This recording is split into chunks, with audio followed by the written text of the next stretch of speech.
प्रधानमंत्री माझी लाडकी बहीण योजनेसाठी अर्ज कशाप्रकारे भरायचा आहे याची सविस्तर माहिती आपण आजच्या व्हिडिओमधून पाहणार आहोत.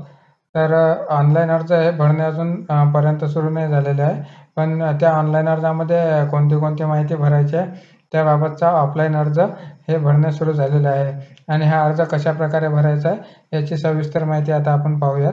तर त्यासाठी आपल्याला ऑफलाईन अर्ज हा उपलब्ध करून देण्यात आलेला आहे शासनाकडून. तर आपण या ठिकाणी पाहू शकता, मुख्यमंत्री माझी लाडकी बहीण योजना अर्ज. महिलेचे संपूर्ण नाव आपल्याला या ठिकाणी टाकून घ्यायचे आहे. त्यानंतर महिलेचे लग्नापूर्वीचे नाव आपल्याला या ठिकाणी टाकायचे आहे. त्यानंतर महिलेचे लग्नानंतरचे नाव आपल्याला या ठिकाणी संपूर्ण टाकून घ्यायचे आहे. त्याचप्रमाणे महिलेचा जो जन्मदिनांक आहे ते आपल्याला या ठिकाणी टाकून घ्यायचे आहे. पहिल्या बॉक्समध्ये आपल्याला जन्मतारीख टाकायची आहे, तर दुसऱ्या बॉक्समध्ये आपल्याला महिना टाकायचा आहे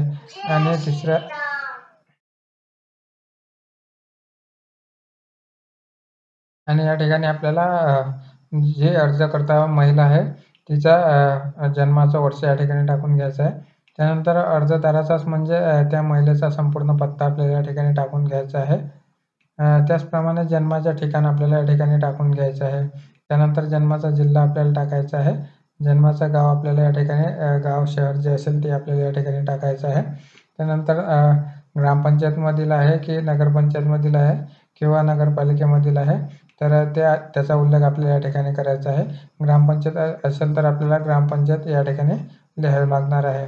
आणि त्यानंतर आपल्याला या ठिकाणी जो पिनकोड असेल जो आपला जन्माच्या ठिकाणचा आहे तो आपल्याला या ठिकाणी टाकून घ्यायचा आहे. त्याचनंतर अर्जदाराचा मोबाईल क्रमांक आपल्याला या ठिकाणी टाकायचा आहे. त्याचप्रमाणे अर्जदाराचा आधार क्रमांक आपल्याला या ठिकाणी टाकून घ्यायचा आहे. त्यानंतर शासनाच्या इतर विभागाअंतर्गत राबवण्यात येणाऱ्या आर्थिक योजनेचा लाभ घेत आहात काय, होय किंवा नाही यावरती आपल्याला टिक करायचं आहे. घेत असल्यास आपल्याला या ठिकाणी ती रक्कम टाकून घ्यायची आहे. अर्थात आपण जर PM किसान योजनेचा जर हप्ता आपल्याला मिळत असेल, आपण जर शेतकरी महिला असाल तर तो आपल्याला या ठिकाणी टाकून घ्यायचा आहे. तर दरमहा आपल्याला किती रुपये मिळतात, तर प्रधानमंत्री किसान सन्मान योजनेचा आपल्याला 500 रुपये महिना हा मिळतो. त्याचप्रमाणे आपल्याला CM किसान योजनेचा 500 रुपये महिना आपल्याला मिळतो. असे एकूण 1000 रुपये आपल्याला या ठिकाणी टाकून घ्यायचे आहेत. त्यानंतर विवाहाची स्थिती आपल्याला या ठिकाणी टाकून घ्यायची आहे. तर वैवाहिक स्थिती आपल्याला आपले मॅरिड असणे आवश्यक आहे, म्हणजे लग्न झालेलं असावं. त्यानंतर आपल्याला या ठिकाणी आपण विवाहित आहात, घटस्फोटित आहात, विधवा आहात, परित्यक्ते आहात, ते आपल्याला त्यावरती आपल्याला या ठिकाणी टिक करून घ्यायचं आहे. त्यानंतर आपल्याला आपल्या अर्जदाराच्या बँकेच्या खात्याचे डिटेल्स या ठिकाणी द्यावं लागणार आहेत. बँकेचं संपूर्ण नाव आपल्याला या ठिकाणी टाकून घ्यायचं आहे. ज्या बँकेमध्ये आपलं खातं असेल आणि त्या खात्याला आपल्या आधार लिंक असेल, NPCI लिंक असेल, तेच बँक खातं आपल्याला या ठिकाणी द्यायचं आहे. तर त्या बँकेचं नाव आपल्याला या ठिकाणी टाकायचं आहे. त्यानंतर खातेधारकाचं संपूर्ण नाव आपल्याला या ठिकाणी टाकून घ्यायचं आहे. जसं बँक पासबुकावरती आहे अगदी तसं या ठिकाणी आपल्याला टाकून घ्यायचं आहे मराठीमध्ये. त्याचप्रमाणे बँक खाते क्रमांक म्हणजेच आपला जो अकाउंट नंबर असेल तो आपल्याला या ठिकाणी टाकून घ्यायचा आहे. त्यानंतर जो आपल्या बँकेचा IFSC कोड असेल तो IFSC कोड आपल्याला या ठिकाणी टाकून घ्यायचा आहे. त्याचप्रमाणे आपला आधार क्रमांक बँक खात्याला जोडलेला आहे काय, होय किंवा नाही, तर आपल्याला जोडलेला असणे आवश्यक आहे. तर जर आपल्या खात्याला जोडलेला नसेल तर आपण लवकरात लवकर जोडून घ्या आपल्या बँकेमध्ये जाऊन. त्याचप्रमाणे आपल्याला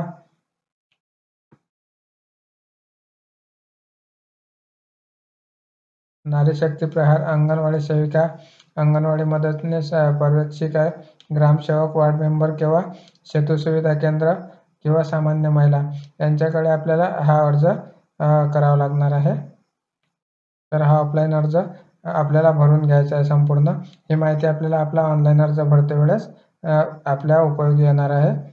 त्यानंतर आपल्याला खालील कागदपत्राची प्रत आपल्याला या अर्जासोबत जोडायचे आहेत आणि त्या ऑनलाईन अर्ज करते वेळेस आपल्याला अपलोड करून घ्यावं लागणार आहेत. तर पहिलं महत्त्वाचं जे कागदपत्र आहे आपलं ते आहे आपलं आधार कार्ड. त्याचप्रमाणे आपलं अधिवास प्रमाणपत्र म्हणजे डोमिसाईल सर्टिफिकेट हे आपल्याला आवश्यक आहे. त्याचप्रमाणे आपला उत्पन्नाचा दाखला, जो आपल्या कुटुंबाचा उत्पन्नाचा दाखला असेल तो आपल्याला या योजनेसाठी जोडावा लागणार आहे. त्यानंतर अर्जदाराचे हमीपत्र आपल्याला या ठिकाणी जोडावं लागणार आहे. त्याचप्रमाणे बँक पासबुक आणि अर्जदाराचा फोटो आपल्याला या अर्जासाठी जोडावा लागणार आहे.